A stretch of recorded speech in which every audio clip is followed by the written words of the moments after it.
Donc, je reprends la Gemara rapidement, juste pour qu'on se remette un petit peu dans le bain. Donc, la Gemara résume clairement en fait la Mishnah. Tana Berebi Omer, Berebi dit Lo hargu neheragin, hargu en neheragin. Donc, si les Edim qui sont rendus zomémines n'ont pas tué, c'est-à-dire qu'ils n'ont pas amené à la mort, finalement, ils sont mis à mort à condition que qu'il y ait eu le Gmardin, c'est-à-dire que la sentence ait été prononcée malgré tout. Avant la sentence, évidemment, ils ne seront pas mis à mort. Mais après la sentence et avant qu'on ait tué l'accusé, dans ce cas-là, ils seront mis à mort. Hargou, par contre, si vraiment ils ont entraîné la mort, en et ils ne sont pas tués. Amar Aviv, son père lui a dit, Béni, la kalvachomeru, mon fils, n'est-ce pas un kalvachomer? Amarlo, donc évidemment, le kalvachomer, il est évident. Alors, si déjà, en n'ayant pas tué, ils sont tués, à plus forte raison s'ils sont tués. Il lui a répondu, Limatanu, Rabbeinu, n'est-ce pas que tu nous as enseigné, notre maître, chez En Onshin Miladin, qu'on ne peut pas condamner, Minhadin, ici ça veut dire par la logique, par le raisonnement, donc par un kalvachomer. Donc le kalvachomer a tout à fait sa place pour apprendre des halachot, mais pas pour sanctionner des Tanya comme on enseigne. Et donc il va apporter un autre exemple, ici en fait, qui sert de source dans la Torah, où on ne va pas utiliser un kalvachomer pour la sanction. Ish sherika chatachoto batavi ou vatimo, un homme qui prendrait sa sœur, la fille de son père ou la fille de sa mère, Enli et la bataviv chez le bâtiment. Je n'ai ici évidemment, comme dans le texte, que celle qui est la fille de son père mais qui n'est pas la fille de sa mère, ou bâtimo chez le bataviv et la fille de sa mère qui n'est pas la fille de son père. Bâtimo bataviv minaïn, celle qui est à la fois la fille de son père et de sa mère, d'où je sais qu'également c'est interdit. Talmud Lomar, le Pasuk lui-même va le dire, Ervat achoto gila. Le Pasuk précise la nudité de sa sœur, sans préciser si c'est fille de son père ou fille de sa mère, il a découvert. Adshelo Yomar, mais avant même que tu ne me dises cela, Yeshli Badin, j'aurais pu l'apprendre par un Kalvachomer. Si déjà sa demi-sœur, par le père ou par la mère, c'est interdit, donc il est sanctionné, à plus forte raison, s'il s'agit de sa sœur qui est à la fois fille de son père et fille de sa mère. Donc, si le Passouk l'a précisé, eh ben, c'est justement pour m'apprendre qu'on ne peut pas le déduire d'un kalvachomer. La sanction n'existe que parce que la Torah le dit et pas parce qu'on le déduit. Donc, Yeshli Badin, j'aurais pu l'apprendre par un kalvachomer. Imanash et bataviv chez le batimo ou batimo chez le bataviv. S'il a sanctionné pour la fille de son père qui n'est pas la fille de sa mère, et la fille de sa mère qui n'est pas la fille de son père, bataviv batimo le kol sheken, n'est-ce pas plus forte raison que la fille de son père et de sa mère? Halamata, de là tu apprends, chez En Onshin Minadin, qu'on ne sanctionne pas par un kalvachomer. Donc voilà la source. La source, c'est cette histoire de la sœur. On a beaucoup parlé de ça donc la fois dernière, c'est le principe du kalvachomer. En quoi il peut y avoir des limites au kalvachomer, les différentes façons d'aborder cette mara. Soit le kalvachomer est quelque chose de limité, parce que l'homme est limité. Or ici, en vérité, c'est difficile d'expliquer ça parce que le kalvachomer paraît très fort. Soit parce que c'est une xératakatu, c'est un décret comme ça, un point c'est tout, il n'y a pas à discuter. Soit c'est qu'en vérité, on se rend compte que pour les sanctions, les choses ne sont pas toujours aussi évidentes qu'il n'y paraît. Et pour les interdits aussi, dans certains cas, la zara, ici, comme on va voir, la zara, c'est-à-dire l'avertissement, le kalvachomer n'est pas toujours celui que l'on pense. Donc, on a parlé de différents exemples. Alors, en l'occurrence ici, dans le cas de la fille de son père et de sa mère, donc de sa sœur, le kalvachomer revient disons, à la même conclusion, au même résultat que l'enseignement de la Torah. C'est juste parce que la Torah l'a précisé que je déduis que je n'aurais pas dû l'apprendre par kalvachomer. Mais ça sauve la logique malgré tout. C'est que finalement, le lecteur de la Torah apprend qu'il y a une sanction pour quelque chose qui, logiquement, eh bien, également aurait été appris par la sanction. Alors que dans notre cas à nous, justement, puisque la Torah n'a rien précisé, même si le Kalvachomer m'aurait indiqué que normalement j'aurais dû les sanctionner, ce n'est pas le cas. Et on a également essayé de l'expliquer. Voilà jusqu'ici ce que nous avions vu lors des cours précédents. La Gemara va continuer très simplement à la suite de cela en disant ce que tu m'as appris, c'est pour la sanction. C'est-à-dire que le Kalvachomer ne peut pas être utilisé pour une sanction. Est-ce que c'est valable également de manière plus large pour d'autres choses? Pour la Hazara. La Hazara, c'est l'interdit. Rappelez-vous, je vous avais précisé qu'on ne en onchin elaim ken mazirin, c'est aussi une autre règle très importante. On ne peut pas condamner quelqu'un s'il n'y a pas eu clairement, explicitement dans la Torah, un interdit qui le précise. Donc, alors que s'il y a une sanction, c'est que ça suppose un interdit, évidemment. Donc, j'aurais pu dire, c'est une autre forme de logique, hein, comme celle du Kalvachomer, c'est que si la Torah sanctionne, c'est que c'est interdit. Imaginez-vous dans le code de la route, s'il était écrit, celui qui grille un feu rouge est sanctionné d'une amende, le simple fait de le dire, ça suppose que c'est interdit de griller un feu rouge. Eh bien non. Dans la Torah, ça ne fonctionne pas comme ça. S'il y avait une sanction alors que l'interdit n'est pas précisé, eh bien, ça ne suffirait pas à interdire la chose. On va revenir sur ce principe dans un petit instant. En tout cas, est-ce que je peux apprendre une azara, un interdit, par un kalvachomer?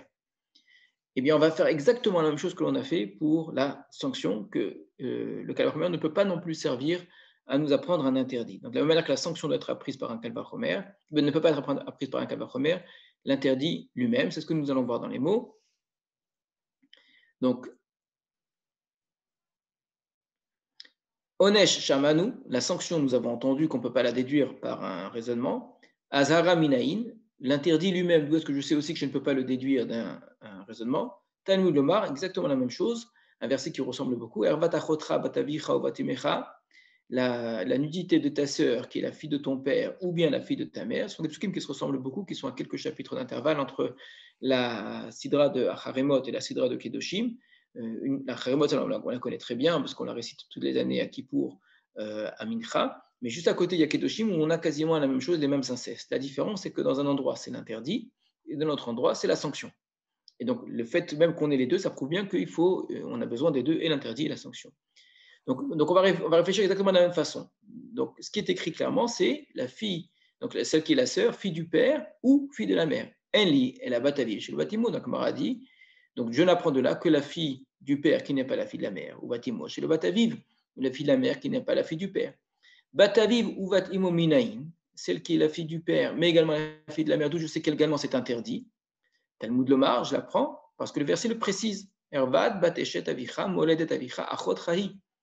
La fille de la femme de ton père, celle qui est née de ton père, c'est ta sœur. Donc ta sœur, peu importe maintenant comment est-ce qu'elle le fait, on précise achot chahi, du moment qu'elle est ta sœur de n'importe quelle manière. Achelo Yomar, mais avant même que tu ne me dises c'est ta sœur, Yeshli Minadin, j'aurais pu l'apprendre par raisonnement. Maouzar al batimo shelo bataviv, ou aviv shelo batimo. De la manière qu'il a été interdit pour le cas de la fille de la mère qui n'est pas la fille du père et la fille du père qui n'est pas la fille de la mère, bataviv ou batimo le kol sheken, la fille du père qui est aussi la fille de la mère, n'est-ce pas, plus forte raison, halamadata. Donc tu apprends bien, si la Torah a pris soin de le préciser, c'est qu'elle n'a pas tenu compte du raisonnement qu'on aurait pu faire. Chez En Mazirin Minadin, qu'on ne peut pas faire de Hazara, donc d'interdire Minadi. Alors, je vais juste faire une toute petite parenthèse, parce qu'on a touché un point ici qui mérite également d'être un tout petit peu expliqué. Donc, on a répété exactement, là, vraiment, vous avez vu, hein, on a suivi le même schéma. On a utilisé l'interdiction de l'inceste avec la sœur, que ce soit dans l'interdit ou que ce soit dans la sanction, de la même façon, c'est-à-dire que la Torah interdit et sanctionne la demi-sœur par le père, la demi-sœur par la mère, et ensuite elle précise elle interdit la sanction de manière générale, donc de là on apprend qu'on ne peut pas utiliser qu'elle par première. Très bien. Donc on a abordé la question de ce qu'on appelle Azahara et Onesh, sanction et interdit. Et c'est basé sur le fait que la Torah distingue bien les deux. Et c'est quand même assez remarquable. Et je dis l'exemple le plus remarquable, effectivement, c'est celui-ci, puisqu'il s'agit de deux textes qui sont quasiment parallèles à quelques chapitres. On a l'impression qu'on se répète. Il suffit juste de faire attention que dans un endroit, on nous dit que c'est interdit, dans un autre endroit, on nous dit quelle est la sanction.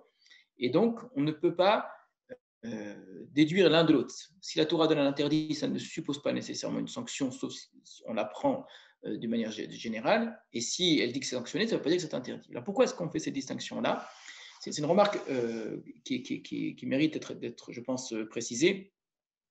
C'est un rapport général à la loi qui est particulier à la Torah, qui est particulier à la morale, à l'éthique, à la différence de ce qu'on a fini par appeler le droit. Au début, il n'y a pas cette distinction entre le droit d'un côté et la loi morale, la loi éthique, etc.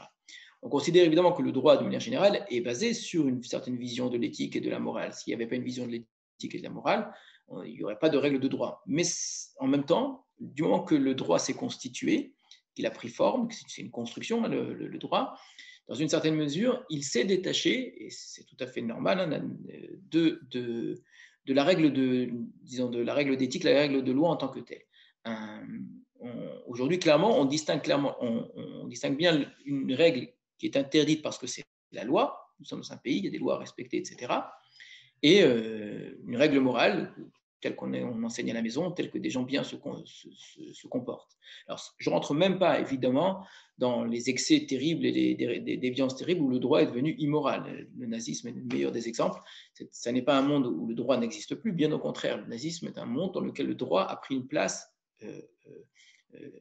omniprésente. Enfin, la place du droit dans le monde nazi est tout à fait remarquable. Il faut vraiment prendre conscience à quel point la justice à tous les niveaux a pris un essor et un développement très grand à l'époque nazie précisément.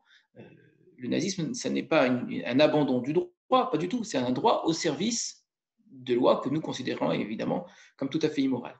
Il existe des situations dans l'histoire où le droit existe, le droit est moral, mais les sociétés, les gouvernants parfois ne l'ont pas respecté, c'est-à-dire où la justice n'est pas appliquée.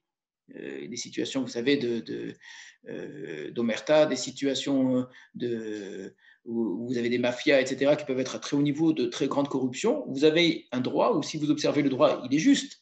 La seule chose, c'est que ni les juges, ni les gouvernants, ni la police, etc., ne l'appliquent, ou pire, parfois, clairement, le transgressent eux-mêmes. Vous avez donc une distinction claire entre le droit tel qu'il est dans les institutions théoriques et puis dans ce qui est dans la réalité. Or, dans le cas du nazisme, ce n'est pas du tout le cas. Le droit était appliqué à la lettre, sauf que c'était le droit qui était au service, c'était un outil, c'était de la manière qu'il y avait des camps de la mort, c'était une industrie du droit quasiment. On a mis au service toute l'intelligence, toute la science, toute la philosophie, c'est l'ensemble de la société qui a été mis au service d'une idéologie, d'une vision du monde terrifiante. Donc, sans entrer dans cet exemple-là, on va parler du droit tel que nous le connaissons dans des sociétés développées, cultivées, progressistes, libérales, etc., etc. Malgré tout, il y a une distinction claire entre le droit et la morale. Ça se voit justement à travers cet exemple que je suis en train de vous donner, qui dans la Gemara est très important. S'il n'y avait que la sanction, ça ne supposerait pas l'interdit. C'est extraordinaire comme idée. Parce que, dit de manière très simple, très terre à terre, dire que quelque chose, si une personne transgresse telle chose, c'est-à-dire si une personne, par exemple, a une relation avec sa sœur, il mérite telle sanction, si je ne dis pas que c'est interdit, ça laisserait tout à fait la place à quelqu'un de se dire, je veux le faire, quitte à être sanctionné. Le fait que ce soit sanctionné, ça ne m'interdit pas de le faire, ça ne crée pas la loi en tant que telle comme une sorte d'absolu. La sanction, ça n'est pas un absolu. La sanction, c'est une façon de gérer la société, de punir, d'enseigner, de réparer parfois, etc. On en a beaucoup parlé déjà. Mais l'idée de l'interdit n'a rien à voir avec la sanction. L'interdit, en vérité, est tout à fait indépendant de la sanction. Et aujourd'hui, on est dans un monde dans lequel on a oublié cela. Qu'une chose est interdite parce qu'elle est interdite, une chose est mal parce qu'elle est mal, indépendamment de la conséquence, même si personne ne l'a vu, même si personne ne l'a entendu, même s'il n'y a aucune sanction. À tel point qu'on sait très bien, pour ceux qui connaissent un tout petit peu de Gemara, savent très bien que la plupart des sanctions de la Torah, telles que les Chachamim les expliquent, sont quasiment inapplicables. Donc la seule chose qui reste quand on a autant de lois inapplicables, ce n'est que la loi pure, c'est-à-dire la loi pour elle-même. La sanction n'est quasiment presque qu'une construction de l'esprit, une vue de l'esprit, et des choses complètement hypothétiques, mais qui dans la réalité est rarement applicable, à tel point qu'on se demande comment est-ce que une société juive pourrait fonctionner, puisque les sanctions, les plus graves en tout cas, ont beaucoup de mal, sont quasiment impossibles à appliquer. Donc, si on dit une personne, c'est une grande question sur la sidra de la semaine d'ailleurs, une très très grande question qui a été posée par les Acharonim surtout, parce que prenez la sidra de Mishpatim, vous allez avoir la fameuse question des Nézikim. Les Nézikim sont tous les dommages. Vous avez, c'est un texte extrêmement intéressant dans la Torah, et ensuite combien de manière extraordinaire il est développé dans la Gemara et dans la Halakha, tous les types de dommages, les catégories de dommages, etc., etc., etc. Et donc une personne qui a causé tel dommage, son animal doit payer tant, voilà. D'où savons-nous que c'est interdit? C'est-à-dire, qui est-ce qui m'interdit à prendre mon taureau et à obliger mon taureau, à pousser mon taureau à aller causer un dommage? Et je suis prêt à payer, d'accord? Je suis tout à fait prêt à payer. Donc, il y a sanction, il y a réparation par exemple, mais je suis prêt à en payer le prix, pourquoi pas? Je suis très en colère contre mon voisin, donc je vais lui casser quelque chose. Alors d'accord, je paye, très bien, je paye, mais je suis prêt à payer. L'idée morale ici est complètement vidée de tout son sens. C'est-à-dire qu'on vit dans un monde parce que le droit a pris une place très importante, et heureusement, parce que la société ne peut pas fonctionner sans cela, mais parce que le droit a pris justement une place dans cette société-là, ben finalement, tout s'observe avec le fonctionnement du droit, avec l'emprise qu'il a sur la société, et finalement, eh bien, ça devient la seule façon d'observer les rapports sociaux, les rapports de société. Or, c'est faux. Il faut apprendre à déconnecter complètement le droit de la loi morale en vérité. L'interdit existe par lui-même. Un exemple intéressant de cela, il faut le voir dans tout début dans Bereshit, hein, au tout début de la Torah, le premier mitzvot de la Torah, c'est Adam qui reçoit, qui les entend. Il y a deux mitzvot, souvent on oublie qu'il y en a deux d'ailleurs. Il y a une mitzvah positive et une mitzvah négative, donc une obligation et un interdit. Généralement, les gens ne retiennent que l'interdit. L'obligation, c'est de tous les arbres du jardin, tu mangeras. Achol, tochel, le doublé, c'est une obligation. Achol, tochel, c'est-à-dire tu dois manger. Mais par contre, l'arbre de la connaissance, etc., l'otochal, mais tu n'en mangeras pas, c'est l'interdit. Et là, la suite du verset, c'est car le jour où tu en mangeras, mot tamut, tu dois mourir. Le jour où tu en mangeras, tu dois mourir. Donc, on a une obligation de manger de tous les arbres du jardin, une interdiction, donc une azahara, pour reprendre le langage de la Gemara ici, un interdit, et une suite, pour l'instant que je ne définis pas, qui est le jour où tu en mangeras, tu mourras. Pourquoi je ne définis pas? Parce qu'avant de la définir, je vais vous montrer comment est-ce que le serpent, le Nachash, raconte cela. Il voit la femme et il va lui dire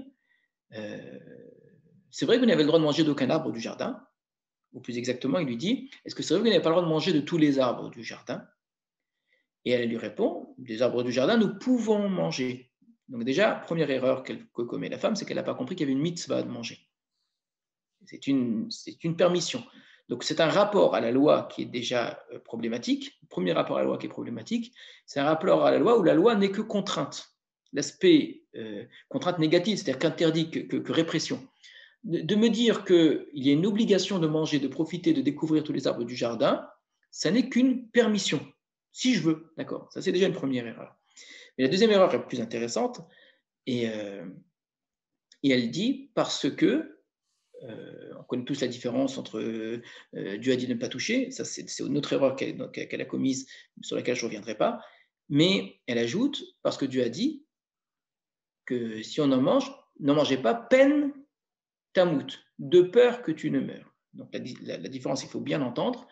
Dans les mots de la Torah, ce n'était pas écrit de peur que tu ne meurs, il est écrit Kibeyam achol chamimenu, car le jour où tu en mangeras, mot tamut, tu mourras. Quelle est la différence entre le jour où tu en mangeras, tu mourras, et le de peur que tu ne meurs? Alors, le de peur que tu ne meurs, c'est plus facile à expliquer en vérité. C'est clairement une sanction. C'est-à-dire, ne mange pas du gâteau, parce que si tu manges du gâteau, tu recevras des coups sur les doigts. D'accord? Ou tu seras privé de ceci. D'accord? Ça, c'est une sanction par rapport à un interdit, à une transgression. C'est tellement normal de penser comme cela que sans s'en rendre compte, nous, lecteurs de la Torah, même lorsque Dieu parle au début, on lit le texte en fonction de ce que la femme dit au serpent. C'est ce qu'en réalité le serpent réussit à faire dire à la femme. Donc on est tellement, on va dire, programmé d'une certaine façon, d'une façon de voir les choses et de concevoir les interdits et le droit en général, que lorsque Dieu dit le jour où tu en mangeras, tu mourras, on comprend ce que la femme a compris. Elle a compris la même chose que nous en vérité, mais elle le dit. Dieu est en train de m'annoncer une sanction. C'est que si j'en mange, eh bien, je serai puni. Et la punition, c'est que je vais mourir. Or, Dieu n'a pas du tout dit ça. Dieu a dit le jour où tu en mangeras, tu mourras. Ça veut dire que c'est une conséquence naturelle. Ça n'a rien à voir avec ne mange pas du gâteau parce que sinon tu recevras des coups sur les doigts.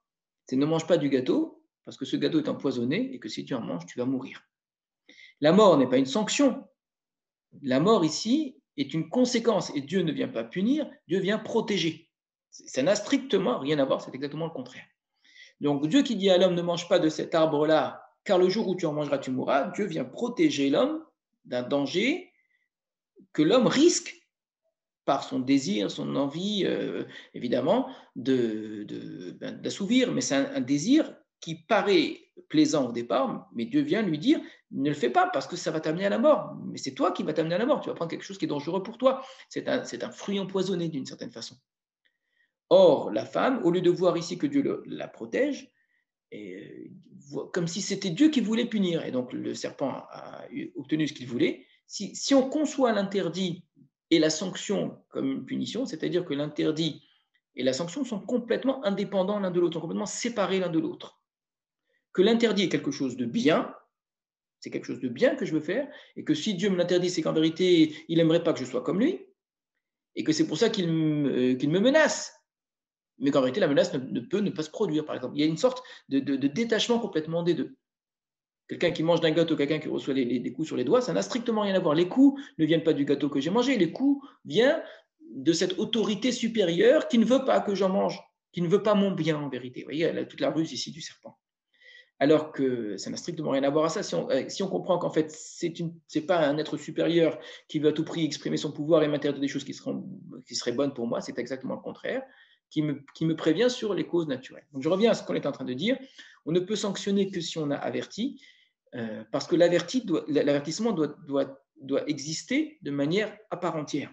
Il doit y avoir une expression explicite qu'une chose est interdite parce qu'elle est interdite et pas parce qu'elle entraîne une sanction. Une conséquence très importante de cela, la plupart des lois aujourd'hui dans nos sociétés sont obligatoirement suivies d'une sanction. Ça n'aurait aucun sens dans le droit civil d'interdire quelque chose sans associer une sanction. En disant, mais celui qui ne le fait pas, c'est-à-dire si une chose est interdite, eh bien quoi alors, d'accord? Ou à l'inverse, d'imposer quelque chose alors qu'il n'y aurait pas de sanction pour celui qui n'accomplirait pas la chose qui serait imposée. Donc le droit est devenu prisonnier de la sanction parce que l'idée d'un bien ou d'un mal absolu, qu'en vérité ce qu'on recherche, c'est le bien, un point c'est tout, c'est qu'un acte est positif ou négatif par lui-même et indépendamment des conséquences, sans avoir besoin de menacer ou quoi que ce soit, est devenu complètement étranger au droit. Vous n'aurez jamais dans le droit civil, il est interdit de faire cela, point. D'accord? Mais que si vous le faites, il ne se passera rien. Je ne dis pas que dans la réalité, évidemment, on sait très bien qu'il y a beaucoup de lois pour lesquelles, si elles sont transgressées, il n'y a quand même pas de sanction parce que, pour mille raisons, la société n'est pas en mesure de sanctionner. Ça arrive aussi. Mais de fait, dans le code civil, ça n'aurait pas de sens. Il y a quelques exceptions très rares hein, avec lesquelles le code civil a beaucoup de mal sur certaines obligations qui seraient des obligations que même si elles ne sont pas appliquées, même dans la loi elle-même, il n'y a rien qui soit prévu. Comme si le Code civil, à certains endroits, l'obligation, je crois, si je ne me trompe pas, de nourrir, de subvenir aux besoins de ses parents, de ses proches, on va dire, je crois, de ses proches parents lorsqu'ils sont âgés, je crois que c'est inscrit dans le Code civil, c'est un des rares, très très rares cas dans le Code civil, sans que rien ne soit soit accompagné d'une obligation quelconque. Que si quelqu'un ne le fait pas, eh ben, il serait, je ne sais pas moi, le tribunal aurait la possibilité de l'obliger, de le contraindre, de le payer. Non, il n'y a rien du tout. C'est-à-dire, où là, pour un des rares cas où le Code civil se ferait l'écho d'une sorte de droit naturel, de devoir comme ça, moral, sans que ce soit accompagné d'une sanction. Mais à part celui-ci, je crois que c'est quelque chose qui n'existe pas. Mais la Torah ne rentre pas justement dans toute cette problématique-là. Elle montre que l'interdit existe par lui-même, la sanction vient en plus de l'interdit, et en vérité, c'est la sanction qui est tout à fait secondaire. La sanction est quelque chose d'accessoire. Elle peut être réalisée, elle peut ne pas l'être, peu importe, elle peut ne pas exister du tout d'ailleurs, il peut ne pas y avoir beaucoup d'interdits pour lesquels il n'y a aucune sanction. Il n'y a pas de sanction prévue dans la Torah pour certains interdits. Donc c'est quelque chose qui est tout à fait possible, mais c'est juste que le mal existe en tant que lui-même. Voilà, je termine sur ce point-là parce que je crois que c'était un point important et qui nous permet d'ajouter un élément de plus à la réflexion qu'on a menée depuis le début de la Masechet sur la question du Honesh et de la sanction. On va continuer un petit peu. La Gemara dit la chose suivante maintenant. Chayvem al-Kiyot minayin. Chayvem al-Kiyot minayin, ceux qui sont condamnés à Malkout, d'où savons-nous? Alors, de quoi parle la Gemara ici? D'où savons-nous que quoi? Regardez Rashi. Ceux qui sont condamnés à l'exil, Galuyot c'est l'exil, c'est-à-dire quelqu'un qui a, normalement le cas habituel, quelqu'un qui a tué de manière involontaire est condamné à l'exil. D'accord? Nous ici, nous parlons de Edim Zomemin. Rappelez-vous, la Mishnah, son sujet, c'est que si des témoins ont été rendus Zomemin, on doit leur appliquer ce qu'eux ont voulu appliquer. Et ça nous savons maintenant, l'intérêt de notre Mishnah, c'était de restreindre la possibilité de l'application du din de Zomemin entre l'énoncé, donc entre le moment où la sentence a été prononcée et le moment de la réalisation de la sentence. Voilà, c'est ce que la Mishnah nous a dit, que ce qu'on a résumé par s'ils ont tué, on ne les tue pas, et s'ils n'ont pas tué, on les tue. Très bien. Là-dessus, la Gemara pose la question Chayvim al Galiot Minaïn. Iduhu shechayav liglot. Si ils ont ils ont témoigné qu'il était chayav galout. Il me semble qu'il faut faire le rachid au-dessus. Ça, on l'avait déjà fait, je crois. Chalvé malkouyot. Là, on est chayav légal. Non, c'est pas juste le rachid au-dessus, vous avez raison. C'est pas juste le rachid, c'est même la Gemara au-dessus. Chayav malkouyot, c'est déjà la Gemara. Chayav malkouyot Minaïn, ceux qui doivent recevoir malkout, d'où je le sais. Alors, Rachid, vous avez tout à fait raison, merci beaucoup. Amadnitin Kae, cette question de la Gemara revient à la Mishnah, parce que quand je lis rapidement la Gemara, je peux avoir l'impression que c'est la suite de la question qui précédait, qui était de savoir est-ce qu'on est Onshin Minadin ou pas Onshin Minadin. Est-ce qu'on punit ou est-ce qu'on interdit avec un raisonnement. Ça, c'est terminé, ce sujet est complètement fini. On revient maintenant à notre Mishnah. Notre Mishnah nous a dit qu'il y a un temps dans lequel on peut condamner les Edim Zomémin. Avant cela, on ne peut pas, et après cela, on ne peut pas. Très bien. Donc, nous dit Rashi, Amadnitin Kae, ça s'applique à la Mishnah. Dehamar qui a dit, En sin din hazama, on ne peut appliquer la règle de hazama, donc d'appliquer aux témoins mensongers ce qu'eux ont voulu faire. Ad sheigamer adi. Ce n'est possible que jusqu'à ce que, tant qu'il y ait eu le gmardi, tant que la sentence n'a pas été prononcée, on ne peut pas appliquer cette règle-là d'équivalence de la sanction. D'où est-ce qu'on apprend ça dans la Mishnah? Minefesh benefesh. Parce qu'il y écrit âme pour âme. Des mishtae bechayve mitot. Et âme pour âme, cette expression-là, elle a été comprise dans la Mishnah. On ne leur applique cette sanction que si la personne était potentiellement morte. Âme pour âme, comme si j'avais enlevé l'âme de l'autre. Si je lui ai vraiment enlevé l'âme, ça c'est trop tard. On apprend du mot achiv, son frère. Il faut qu'il soit encore vivant. Mais d'où je sais qu'il faut que la sentence soit prononcée, parce que la Torah utilise quand même l'expression nefesh benefesh. C'est là que la question de la Gemara arrive, c'est que nefesh benefesh, ça n'a été dit que pour les condamnations à mort. Donc si ça a été dit que pour les condamnations à mort, on pourrait en déduire que cette restriction qu'on a donnée du din de Hazama, de la règle de Hazama, de l'équivalence de la sanction pour les témoins mensongers, n'est valable que dans les condamnations à mort. Mais que si c'est une condamnation à malcoute, ils ont accusé quelqu'un d'une transgression quelconque, d'accord, d'un crime quelconque pour lequel il mérite de recevoir malcoute. D'où je sais aussi que il faut attendre que la sentence ait été prononcée et qu'avant je ne peux pas le faire. Donc Ravi Malkout Minalan, d'où j'apprends que ceux qui méritent les coups, eux aussi, il faut que la sentence ait déjà été prononcée. Et d'où chez Chayav Malkout ve Huzmu Minalan de Enokin, s'ils ont témoigné qu'une personne est Chayav Malkout et qu'ensuite on les a attaqués, donc on les a contredits, d'où je sais qu'ils ne reçoivent pas Malkout, et la Mken Igmaradi, que s'il y a eu la sentence, Trila au début Al-PM d'après eux. Alors, vous avez bien compris la question, c'est d'où je sais qu'il faut attendre la sentence aussi pour les Edim Zomémin pour Malkout. La réponse de la Gemara. Talmud Lomar Racha Racha. J'apprends à Xera Sheva Racha Racha. La même Xera Sheva, on l'avait déjà vu à la page précédente. Il y a écrit le mot Racha dans les situations de condamnation à mort. Il y a écrit le mot Racha dans les situations de Malkout. Ça fait une Xera Sheva. Les règles qui s'appliquent aux condamnations à mort s'appliquent également à la règle de Malkout.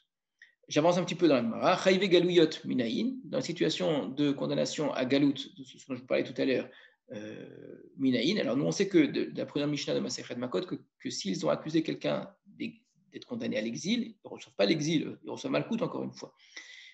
Comme ce qu'on vient de poser comme question, mais ce n'est pas Malkout parce qu'ils ont voulu faire Malkout, c'est Malkout parce qu'ils étaient des faux témoins. Donc d'où je sais que là aussi, il faut attendre que la sentence soit prononcée. Atia, Rotseach, Rotseach. Là aussi, c'est nous, Xera Shava, il y a écrit Rotseach, Rotseach. Rotseach, c'est le meurtrier dans le cas de l'exil, dans le cas de la condamnation à mort habituelle. Donc, on fait la Xera Shava. Voilà, point. Alors, ce petit morceau de Gemara-là est à l'origine d'une très, très grande discussion entre les Rishonim pour le comprendre en vérité. Quelle est la question qui a été posée en vérité et donc quelle est la réponse qui y a été apportée? C'est-à-dire, si vous faites bien attention à Rashi, Rashi n'a posé la question que sur le début de la sentence. C'est-à-dire, à partir de quand on peut condamner les Edim Zomémin à Malkout, à partir de quand, en comparant avec le cas de Mita. Donc dans la Mishnah, on a dit, je ne peux condamner à mort quelqu'un que si la sentence est prononcée. Donc les Edim Zomémin seront condamnés à mort que si la sentence est prononcée. Si la sentence contre l'accusé qui s'avère innocent n'avait pas encore été prononcée, ils ne seront pas condamnés à mort. Il faut qu'il y ait eu sentence. Il faut qu'ils aient témoigné, qu'on ait écouté leur témoignage, qu'on ait suivi leur témoignage, qu'on ait condamné à mort quelqu'un. Et c'est seulement après qu'on s'est rendu compte qu'en fait de l'erreur. Mais avant de l'avoir tué. Très bien. Alors justement, avant de l'avoir tué, c'est toute la question ici qui va opposer les Rishonim ou pas. Est-ce que la Gemara pose la question sur le début et la fin ou que sur le début? C'est-à-dire que sur le début, certainement, ça c'est ce que Rachid nous dit, il s'avère, et là-dessus tout le monde est d'accord, qu'on ne condamne à mort quelqu'un, qu'on ne condamne à malcoute quelqu'un, qu'à la condition que la sentence ait été prononcée. Très bien. Maintenant, est-ce qu'on va dire la même chose pour la suite? Est-ce qu'on va dire également que de la même manière que on ne condamnera pas à mort les Edim Zomémin si on a tué l'accusé, que cette fois-ci, maintenant l'accusé est mort, et qu'après que l'accusé ait été tué, on s'est rendu compte que c'était des faux témoins, et on dit là, non, on ne les tue pas. Est-ce qu'on va dire la même chose pour Malkout? C'est-à-dire que si des témoins ont condamné quelqu'un à recevoir des coups, et qu'on a frappé cette personne-là, il a reçu Malkout, et qu'après il s'avère que c'est des faux témoins, est-ce que là aussi on va dire que c'est trop tard, on ne leur donne pas Malkout? La même question va se poser, et pour le début, pour la fin, une question qui n'est pas posée du tout dans la Gemara, par rapport à Diné Mamolot, aux questions d'argent. Si on condamne quelqu'un à payer, est-ce qu'on va dire qu'il faut attendre que la sentence ait été prononcée? Est-ce qu'on va dire que si la sentence a déjà été réalisée, que la personne a déjà payé, alors dans ce cas-là, il ne paye pas? D'accord? Les mêmes questions vont se poser, c'est autour de cette Gemara-là. Donc, les deux questions essentielles, c'est ça. Première question, c'est est-ce que la Gemara compare complètement le din de Malkout au din de Mita, donc les coups à la condamnation à mort pour les Edim Zomémin, et au début et à la fin, ou qu'au début? Et que donc il y aurait une différence essentielle entre les deux, c'est que si ils ont condamné quelqu'un à Malkout et qu'on l'a frappé la personne, alors là, contrairement à Mita, peut-être que oui, on va les frapper, ou bien non, je comprends la Gemara de manière totale et que ce serait tout à fait comparable. Là-dessus, il y a une grande différence. On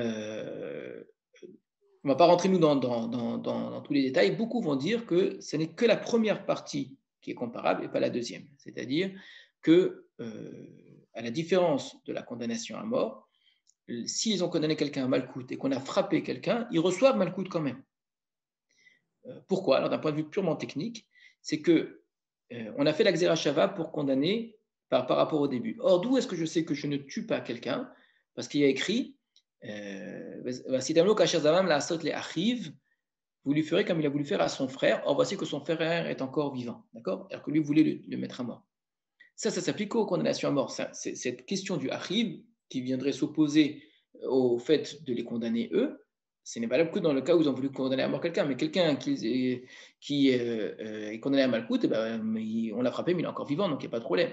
Et qu'on ait quelqu'un à Mamonot, à payer, là aussi, il n'y a pas de problème. Alors, on va avoir des chitotes très différentes parmi les Rishonim. Certains vont malgré tout comparer les deux, d'autres vont distinguer les deux. Et de manière générale, beaucoup vont distinguer les deux de Mamonot, du cas d'argent. Pour la fin, j'insiste bien pour la fin, que s'ils ont condamné quelqu'un à payer, évidemment qu'ils vont devoir payer parce qu'il y a une perte d'argent qui a été entraînée, donc ça paraît assez logique. C'est intéressant comme discussion parce que justement ça rejoint un petit peu un petit point qu'on avait abordé la fois dernière, c'est que on n'est pas ici face à quelque chose qui est une sorte de règle absolue qui serait complètement irréfléchie. Il y a une sorte de logique derrière qui est vraiment liée au fait de mettre à mort quelqu'un. Une fois qu'on a tué quelqu'un, il y a une sorte d'impossibilité de faire marche arrière. Alors que ça, cette logique-là, qui est une sorte d'absolu de la mise à mort, ne s'appliquera peut-être pas effectivement dans un cas de Malkout ou dans un cas de Mamonot. Alors, regardez le Tosfot en haut. Il pose la question pour le dîner Mamonot, justement.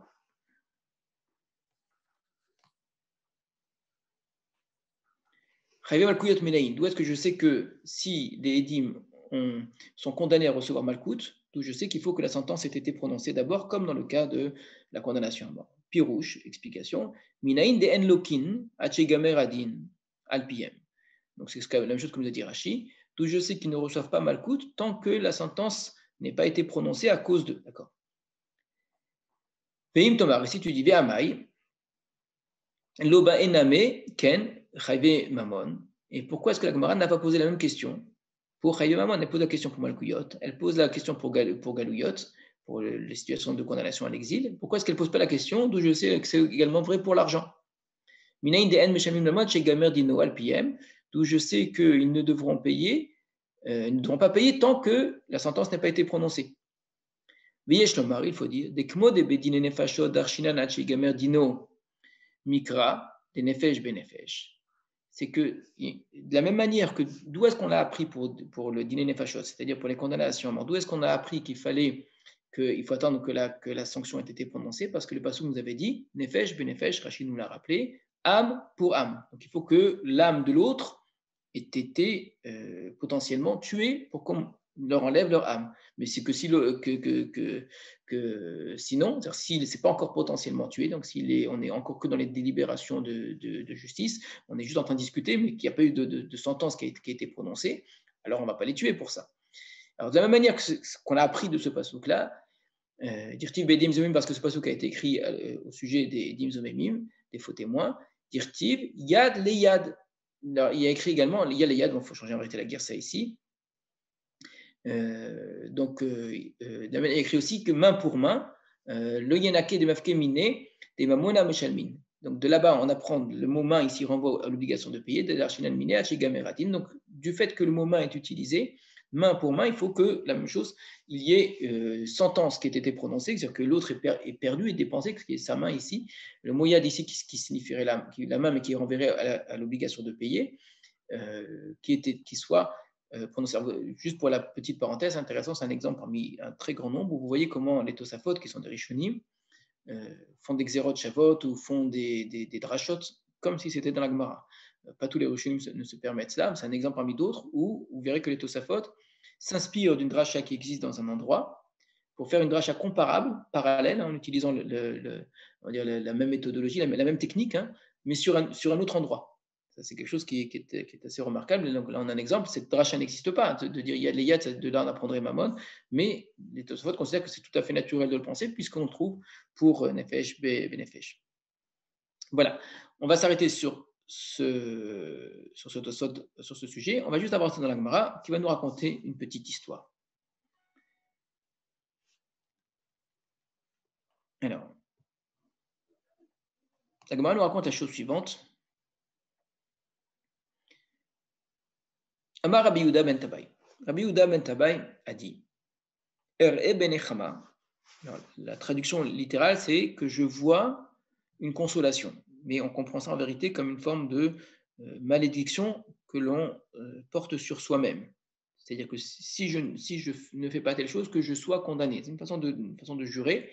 Et comme très souvent, on inverse, quand on veut dire quelque chose de mal à son sujet, ce qu'on appelle le langage saginaor, on dit en réalité le contraire de ce que l'on veut dire pour comprendre. C'est-à-dire que je ne vois pas de consolation. Imlo harakti et zomem, si je n'ai pas tué un témoin, un faux témoin, les hoti miliban shel tzedokin, pour faire sortir du cœur des tzedokim, shayu omrim qui disait en aïdiv zomemin eraginachi hareganidon, que les témoins zomémines ne sont pas tués avant que n'ait été tuée la personne qui ait été accusée.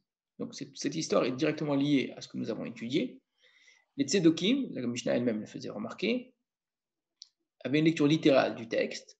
Dans leur esprit, c'était les lectures littérales du texte, c'est-à-dire que nefesh benefesh, c'est-à-dire que tant qu'on n'a pas tué l'accusé de manière fausse, on ne peut pas tuer les témoins. C'est-à-dire que si au dernier moment, la sentence a été prononcée, mais au dernier moment, on a réussi à sauver l'accusé, et donc les faux témoins, on sait que ce sont des faux témoins, et donc l'accusé n'est pas tué, eh bien on ne va pas tuer les faux témoins, parce qu'il n'a pas été tué. À l'inverse, s'il a été tué et qu'ensuite on découvre que c'est des faux témoins, là on le tue. La lecture très simple, très simpliste même, du texte de la Torah. Ça, c'est ce que disent les Tzedokim. Les Tzedokim, à un moment, je vous l'avais dit, avaient une puissance très importante. C'était même eux qui étaient à la tête du Sanhedrin à l'époque d'Alexandre Yanaï, donc Alexandre Janet. Et donc, ils ont eu un certain pouvoir, même sur les tribunaux. Yehuda ben Tabai, qui fait partie, c'est très important de savoir ça, on en parlera avec Hashem dans la liste des Chachamim qui se sont suivis dans ce qu'on appelle la Kabbalah, la réception de la Torah depuis Moshe Rabbeinu, donc ça renvoie clairement à Pirkei Avot, et là-bas vous trouvez Rabbi Yehuda ben Tabai et Shimon ben Shatar. Et bien Yehuda ben Tabai, une façon comme ça très active de dire les choses, pour bien faire comprendre aux Tzedokim qu'ils ont tort, je veux être sûr de tuer un Etzomem, je cherche à tuer un Etzomem, avant qu'on ait pu tuer l'accusé. C'est pas très courant en vérité. En disant qu'il faut que la sentence soit prononcée, mais qu'elle ne soit pas encore appliquée, sachant qu'il y a très peu de temps entre les deux, ça réduit la possibilité de Edim Zomemin à très très peu. Il y a très peu de cas où vous aurez finalement des Edim Zomemin, parce que si la sentence a été prononcée, généralement on a tué l'accusé. Et que si on a déjà tué l'accusé et qu'on ne peut pas les tuer eux, alors on ne va jamais les tuer. Donc, Yehuda ben Tabai, pour vraiment s'opposer aux Edim Zomemin, voulait par un acte très fort et pas juste par des mots, avoir l'occasion une fois de tuer un Etzomem. Et il y est parvenu, il était tout fier de cela. Donc il le crie un petit peu en disant, voilà, je suis bien content parce que grâce à ça, j'ai montré aux Tzedokim qu'ils ont tort, qu'on ne fait pas la halakha comme eux, et qu'on doit tuer un témoin Zomem avant que n'ait été tué l'accusé. Donc l'accusé est vivant et eux sont mis à mort. Son compère, donc c'est Shimon ben Shatar, va complètement s'opposer à lui. Non pas qu'il ait tort, il a tout à fait raison sur le principe, c'est le principe de la Mishnah contre les Tzedokim, mais finalement sur ce qu'il a fait, en lui montrant que dans son exaltation, dans sa volonté comme ça de s'opposer aux Tzedokim, il a fini par faire une erreur extrêmement grave. Donc voilà ce que dit Amarlo Shimon ben Shatar. Shimon ben Shatar lui dit, que je vois une consolation, donc il utilise le même langage que lui, Imlo shafarta demnaki, si tu n'as pas versé du sang innocent. C'est-à-dire que tu as tué de manière injuste ce Edzomem. Donc tu pensais avoir bien fait, mais tu as mal fait. Pas parce que les Tzedokim ont raison de dire qu'il faut d'abord tuer l'accusé, pas du tout. Sur ce principe, là-dessus tu as raison, tu as très bien compris, mais tu as fait une autre erreur. Pourquoi? Sha'arei amru chachamim, quand les chachamim ont enseigné, en ha'idim zomemim neheragin, achiyazumu shnehen. En fait, c'est juste la Mishnah d'après, il y a un autre enseignement que les chachamim ont enseigné qui est contraire au Tzedokim, que les témoins sont rendus zomemim et ne sont tués qu'à condition que les deux aient été rendus zomemim ensemble. En lokin, achiyazumu shnehen, ils ne reçoivent malkout que s'ils ont été rendus zomemim ensemble. Ça veut dire quoi? Que si il y a, c'est vraiment la Mishnah d'après que l'on étudiera, que si deux témoins ont témoigné et viennent deux autres témoins, et concernant un seul des deux, premier va dire toi tu étais avec nous ce jour-là, donc tu ne peux pas témoigner, l'autre on n'en sait rien. Donc en faisant ça, ils ont cassé le témoignage, parce qu'il nous fallait deux témoins, donc on n'a plus de témoins, et donc ils ont cassé le témoignage. Et ils ont utilisé une technique qui est celle de la Hazama, en disant tu étais avec nous ce jour-là, très bien, mais malgré tout, on n'appliquera pas la loi de la Torah qui dit que on va lui appliquer ce qu'il a voulu faire. Ça, on le verra dans la Mishnah d'après, pourquoi est-ce qu'on ne lui applique pas. C'est qu'on ne peut être rendu au même que si c'est l'ensemble des deux témoins qui sont rendus au même. Or, toi, qu'est-ce que tu as dit? Tu as dit, Ere Benechama, que je vois la consolation, si je ne tue pas un Edzomem. Ça veut dire, dans ta précipitation d'une certaine façon, tu n'as pas voulu faire comme les Tzedokim, tu as voulu montrer que les Tzedokim ont tort en demandant qu'il faut d'abord que l'accusé soit mis à mort. Et donc tu dis non, pas du tout, l'accusé n'est pas mis à mort et je le tue. Et par contre, tu as fait comme les Tzedokim, et pas comme les Chachamim, sur une autre règle. Parce que les Tzedokim, eux, disent, encore une fois, dans une lecture tout à fait simpliste du texte de la Torah, très rapide comme ça, que peu importe s'ils sont un ou deux, du moment au contraire, dans la Torah, on a l'impression qu'il s'agit d'un seul, que du moment qu'on s'attaque à un témoin et qu'on montre qu'il a tort, ça suffit pour le rendre au même, il faut lui appliquer ce qu'il a fait. Donc sur ce point-là, tu as lu la Torah comme les Tzedokim. Donc en voulant t'attaquer aux Tzedokim, tu as fait comme eux sur un autre point. Et donc finalement, tu as tué quelqu'un qui ne méritait pas la mort. Donc situation un petit peu embarrassante, mais c'est plus qu'embarrassant parce qu'on se rend compte qu'on a tué un homme qui ne méritait pas la mort. Alors,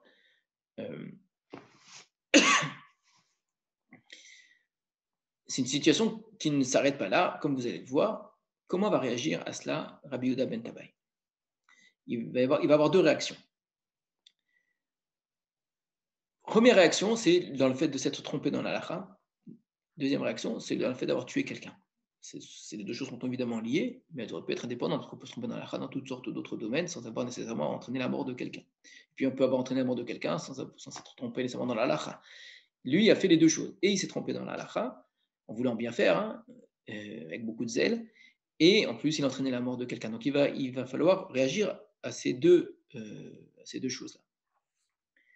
Miyad, qui belle à la Rebuda ben Tabai, immédiatement, il n'a pas réfléchi 2 minutes, à peine il a entendu Shimon ben Chattar le remettre en place, hein, immédiatement il a accepté chez Enomore Hora'a, qui n'enseignerait jamais, et la Lifne Shimon ben Chattar, que devant Shimon ben Chattar.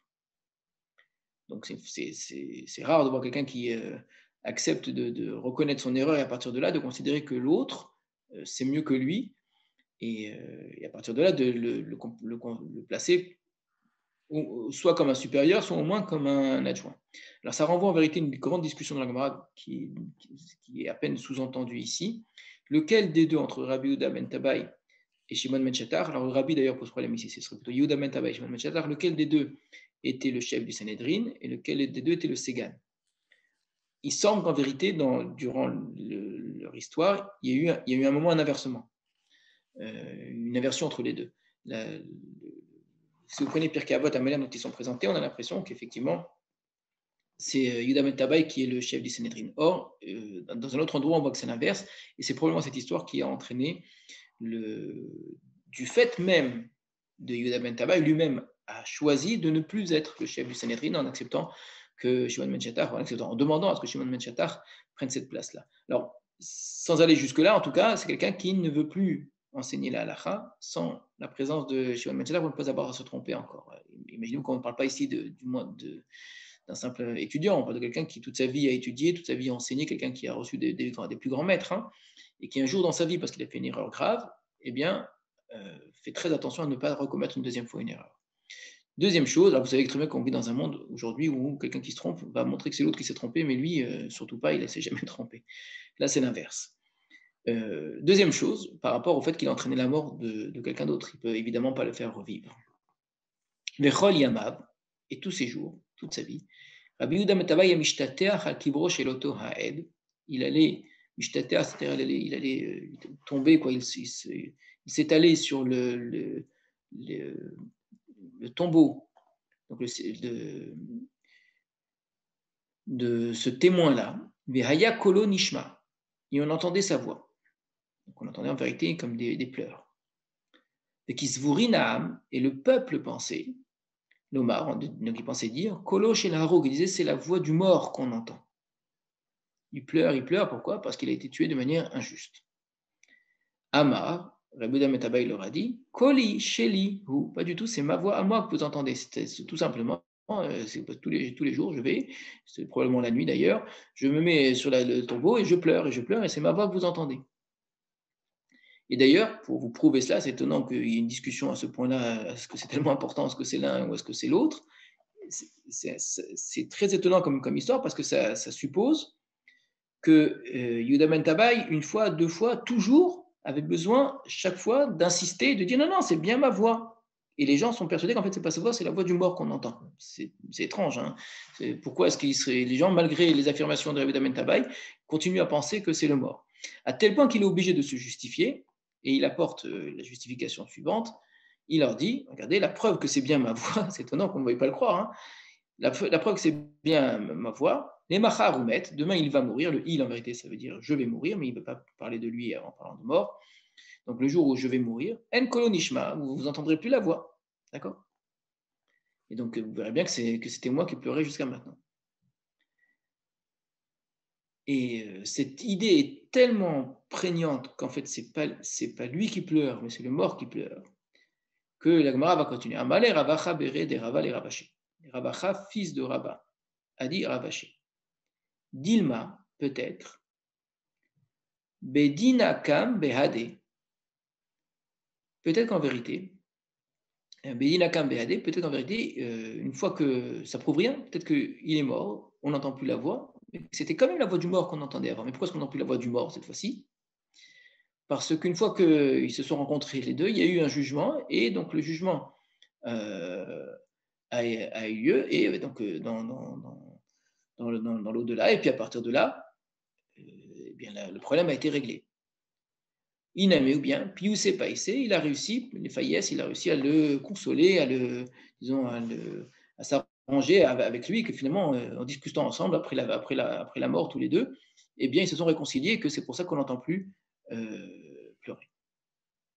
Alors, c'est une agada très, très, très, très bizarre. Je vous ferai juste remarquer quand même quelque chose qui est assez important, que Yuda ben Taba et Shimon ben Shatar, c'est le tout début de l'époque des Tanaïm. Donc on est vraiment dans les premières strates de la Mishnah. On est très très loin de ce que va devenir la Mishnah encore. Hein. On est à l'époque du Beth Amikdash, on est avant Hillel et Shammai. Donc Yuda ben Tabai et Shimon ben Shatar, c'est avant Shammai et Avtalion. C'est un petit peu après Shimon Hatzadik et Antignos Ish Socho, d'accord. Il y a les deux Rabbi Yosef, Rabbi Yosef Aglili, excusez-moi, Rabbi Yosef ben Yozer, Rabbi Yosef ben Tsereda. Donc on est vraiment dans les toutes premières générations, on pourrait dire ce qui s'appelle la proto-Mishnah, on est vraiment au tout début. Or, qui est-ce qui vient dire que la justification apportée par Yuda ben Tabai, peut-être qu'elle n'est pas valable? Donc non seulement que de son vivant, on ne le croyait pas, quand il disait, vous savez, c'est moi qui pleure, ce qui est déjà très bizarre, mais même quand il meurt et qu'il apporte une preuve que c'était bien lui qui pleurait parce qu'on n'entend plus la voix, on vient remettre en question ce qu'il a dit. Qui est-ce qui vient dire ça? C'est Ravacha Bere de Rava à Ravaché. Ravaché, c'est la dernière génération de la Gemara. Et là, c'est un élève de Ravaché. Donc, on est vraiment dans l'après-Gemara. Donc, on est dans l'avant-Mishnah, hein, une histoire qui se produit dans l'avant-Mishnah, et on est dans l'après-Gemara. C'est-à-dire que ce qui les sépare, c'est quelque chose comme, je ne sais pas, comme 7 siècles peut-être. Enfin, c'est énorme. Qu'est-ce que Ravacha, fils de Rava, a besoin, je ne sais pas moi, 6 ou 7 siècles après Yehuda ben Tabai, de remettre en question l'opinion de Rabbi Yehuda ben Tabai sur une question qui, honnêtement, qu'est-ce qu'on se fiche de savoir si c'est la voix du mort ou la voix de. Il a dit que c'est sa voix à lui, on peut le croire. Alors, il a apporté une justification pour les incrédules qui ne veulent pas le croire, etc. Mais nous les Chachamim, qui avons reçu la Torah de lui, ben on le croit, on n'a même pas besoin de justification. Mais là, non seulement qu'on attend une justification, mais cette justification, on ne l'accepte même pas. Non, en fait, ça prouve rien, ça prouve rien. Donc c'est une Gemara assez bizarre, c'est très très très bizarre. Elle commençait déjà étonnamment, David Ametavek qui se trompe, qui tue quelqu'un, etc. Et il se passe beaucoup de choses dans ce petit morceau d'Agada. Vous avez et de la Halacha et de l'Agada. Et ça finit de manière très très très étrange, avec cette remise en question de la preuve, qui semble être une preuve très forte. Hein. Vous verrez bien que c'est bien moi qui pleure, c'est bien moi qui pleure. Alors là-dessus, il y a beaucoup d'explications, on ne va pas rentrer dans toutes. Première chose, le zèle de Rabbi Yehuda ben Tabai, son grand zèle. Ça veut dire quoi? C'est une question que beaucoup posent. Qu'est-ce qu'il a besoin de dire que je vois la consolation si je n'ai pas tué? Tu n'as pas besoin de parler comme ça, de deux choses l'une. S'il faut le tuer parce que c'est la halakha, tue-le. S'il ne faut pas le tuer parce qu'il ne faut pas le tuer, il ne faut pas le tuer. On a l'impression dans ce langage-là qu'il ne veut tuer le Hed que pour s'attaquer aux Tzedokim. Les Hotzim, Miliban, chez Tzedokim, pour faire sortir du cœur des Tzedokim. Donc, il semble vouloir tuer cette personne-là, non pas parce qu'elle mérite la mort, mais parce que, grâce à cela, je vais m'opposer aux Tzedokim. Mais c'est absurde. S'il mérite la mort, il mérite la mort. Alors, pour dire, c'est juste une façon de parler. J'attends que la situation se présente de manière à pouvoir enlever ça du cœur des Tzedokim.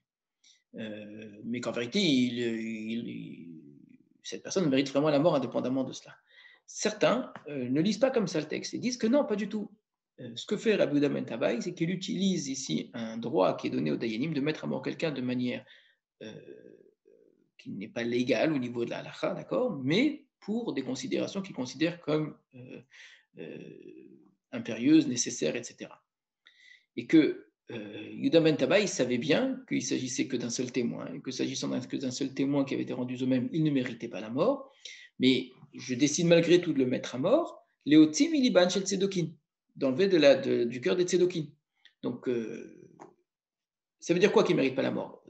Yehuda ben Tabai devait avoir la conviction très forte que cet homme-là était un faux témoin, qu'il avait vraiment voulu mettre à mort autrui. D'accord? Et on ne parle pas ici de quelqu'un dont on s'est trompé sur le faux témoignage. C'est quelqu'un d'accusé de faux témoignage et dont on peut considérer qu'il est un faux témoin. S'il ne mérite pas la mort, c'est que juste à cause de ce que nous enseignait Shimon ben Shattar, qu'il était seul à avoir été rendu sommet. Maintenant, donc c'est quelqu'un on va dire, de peu fréquentable, qui a très mal agi, qui a voulu tuer autrui. Alors Yehuda ben Tabai profite de cette situation pour dire je vais en faire un exemple. Je vais le mettre à mort en disant, bien qu'il n'ait pas tué autrui, je vais quand même le mettre à mort pour bien enseigner à tout le monde et aux tzédokim en particulier, leur enlever cette idée-là, qu'on tue quelqu'un dès qu'on a l'intention avant qu'il y ait condamnation à mort. Donc il sait que cette personne ne mérite pas la mort au niveau de la halakha, mais il décide de le faire pour contrecarrer ici l'opinion des tzédokim. Et c'est là que Shimon ben Shattar lui répond en lui disant, mais tu te contredis toi-même, parce que ce que tu es en train de faire en tuant une personne qui a été rendu au même seul, c'est aussi une controverse avec les tzédokim. Or là, cette fois-ci, tu prends parti pour eux. Donc en voulant t'attaquer à eux sur un point, tu les défends sur un autre, tu n'as rien gagné.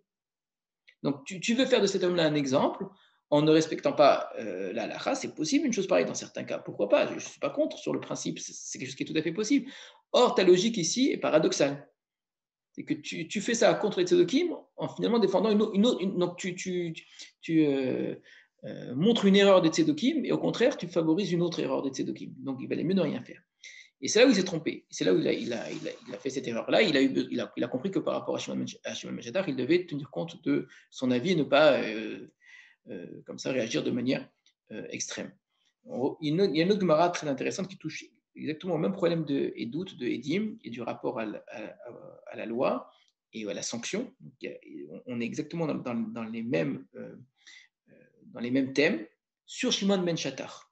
On verra Bezat Hashem la fois prochaine, et c'est certainement pas un hasard. La coïncidence est beaucoup trop grande que les deux se retrouvent dans une situation de condamner à mort quelqu'un où la condamnation à mort pose problème. D'accord? On verra, c'est un tout autre cas là-bas. Ce n'est pas un problème des dîmes zomémines, c'est un autre problème. Mais les deux se retrouvent dans une situation qui est tout à fait comparable, où de certaine façon, ils veulent montrer l'exemple. Ils vont avoir une réaction extrême, l'un comme l'autre, une réaction extrême qui s'avère être tout à fait problématique. Donc c'est un zèle pour la loi qui s'avère être finalement pernicieux. Ça, c'est le premier point. Deuxième point, on a dit, sa réaction par rapport aux morts, il va pour pleurer, etc., etc. Donc du moment que j'ai tué quelqu'un qui mérite la mort d'une certaine façon, quelqu'un qui est un homme criminel au fond de lui, il a voulu tuer autrui, mais que je n'ai pas respecté la halakha, ça justifie malgré tout que j'aille lui demander pardon. Et ça, c'est très important pour que les gens sachent que j'ai mal fait.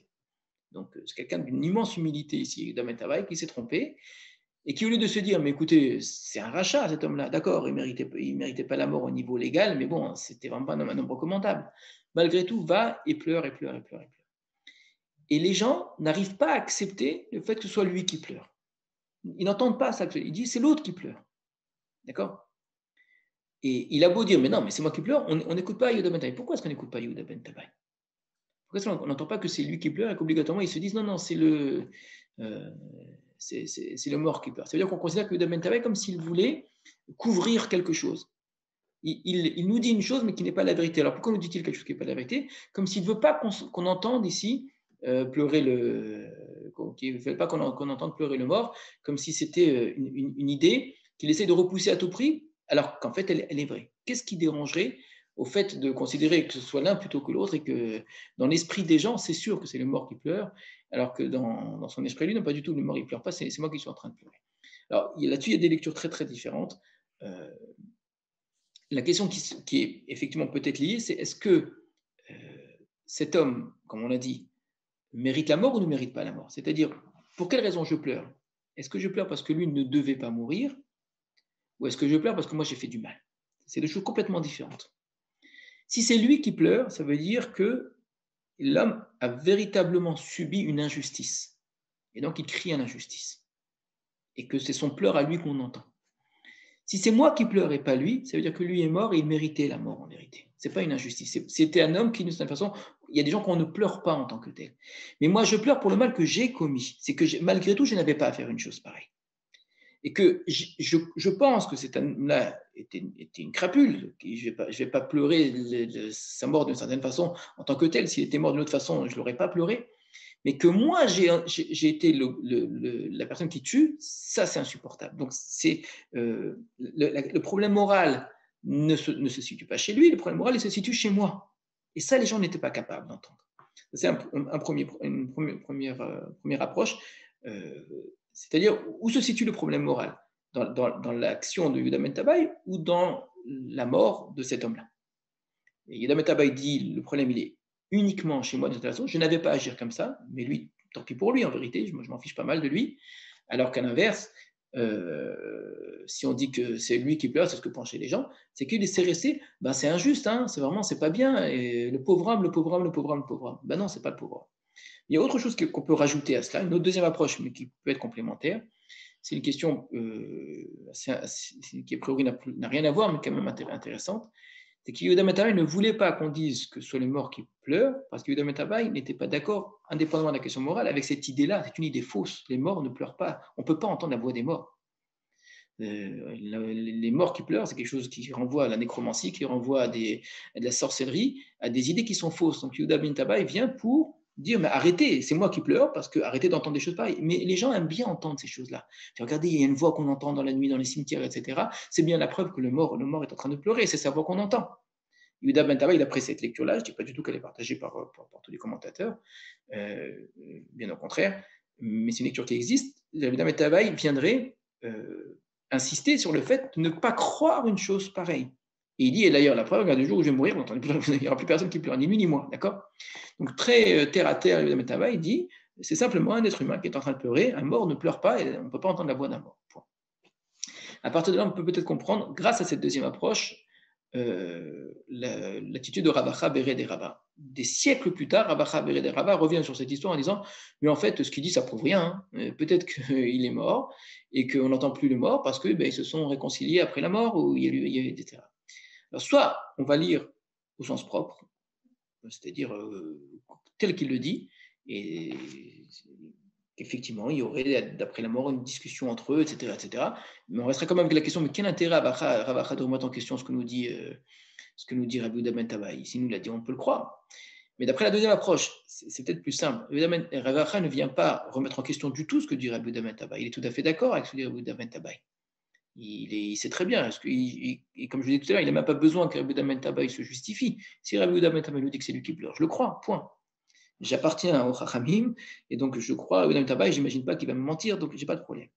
La seule chose, c'est que d'après la deuxième approche, où ce qu'il a dit, c'est pour que les gens se remettent en question et arrêtent de croire des idées fausses, des gens qui pleurent, des esprits qui pleureraient après la mort, etc., et qui pensent, Rabbi Yehuda ben Tabai pense que je vais arriver à leur prouver qu'ils ont tort, je vais leur démontrer qu'ils ont tort, regardez, je vais mourir, vous n'entendrez plus.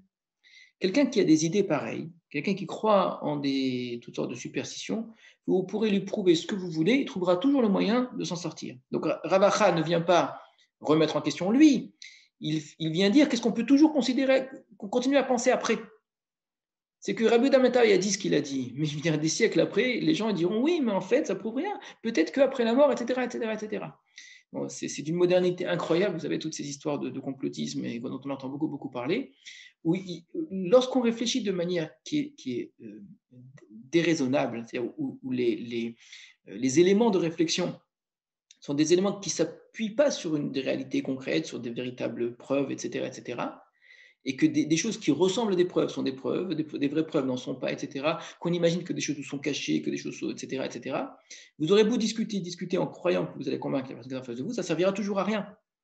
Et bien au contraire, parfois, ça ne fait qu'alimenter sa pensée. Oui, mais en fait, si tu m'as dit ça, c'est parce que tu veux au contraire me prouver le contraire, que tu essaies de me cacher. Et donc, c'est exactement ce que, d'après cette approche-là, ce que dirait Rabacha, c'est que bien au contraire, les gens vont continuer à dire, pas du tout, c'est bien le mort en vérité qui pleurait. Hein. Il a voulu nous faire croire que, mais en vérité, c'est bien le mort qui pleurait.